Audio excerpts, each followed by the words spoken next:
Katrina. Si Katrina, isa ito guro at idlab sa isang security guard. Oh, di ba? Maganda yung kanilang kombinasyon. Isang guro, isang security guard. Wala na ba problema sa estado ng buhay? Basta kayo ay nagkakasundo. Ito na, Iha Katrina, ang iyong sumbong babasahin ni Martin. Kaya ito na, Ma'am Katrina, ang iyong sumbong. Pinagpalang araw po, Lolo Tino. Ako po si Katrina. Isusumbong ko lang po ang aking kwento. Ganito po kasi yun, Lolo. Nagustuhan ko po kasi ang boyfriend ko dahil lagi ko siyang nakikita sa umaga at siya ang unang bumabati sa akin. Lolo, isa po siyang security guard. Ako naman po ay isang guro. Siya po ang security guard sa paaralang pinagtuturuan ko.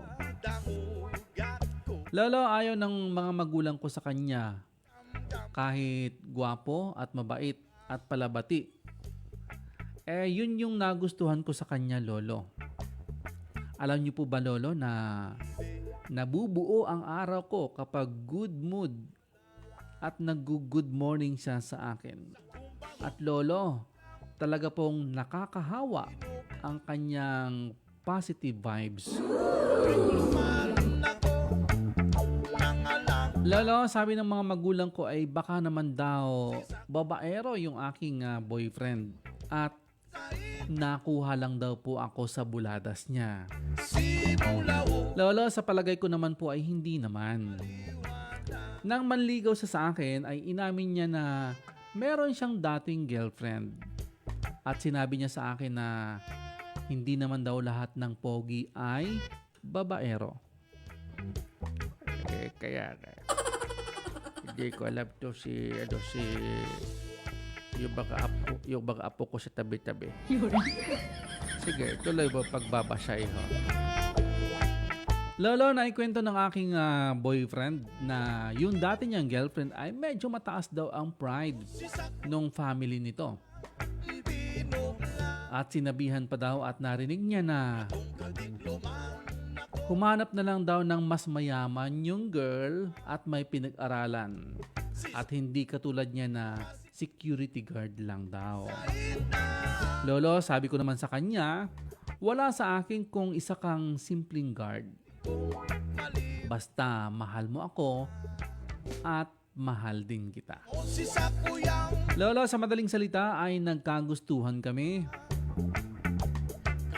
At mas nagustuhan niya ako dahil hindi niya inaakalang tatanggapin ko ang kanyang pag-ibig. At nasabi niya, Lolo, na hindi raw po ako talaga namimili ng tao. Marunong daw po akong makibagay kahit kanino. Ngayon, Lolo, ay mag-iisang taon na kami at binabalak na naming magpakasal. Kaso, Lolo, ito po yung pinoproblema ng aking mga magulang. Paano naman daw namin mairaraos ang aming kasal? Isa nga po akong guro pero ang dami ko, Lolo, na binabayaran. Samantalang ang aking boyfriend naman ay hindi po ganon kalakihan ang sahod bilang isang security guard. Muli, Lolo, problema ni Mama at ni Papa ang aming pampakasal. Muli, ako po si Katrina, ang inyong apo. Aba, isang guro, isang security guard.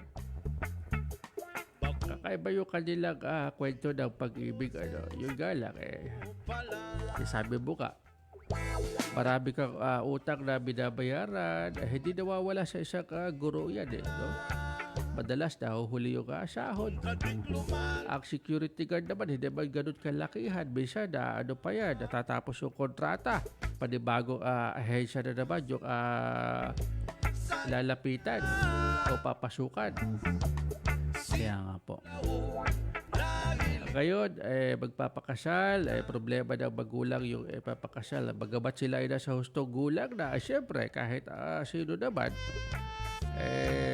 basta ikaw ay magulang na may pag-alala sa iyong mga anak, talagang poproblemahin mo nga yan. Sige, pakibigay mga numero. Ano kayang magiging suggestion o masasabi ng aking mga apo sa labas ng ating himpilan?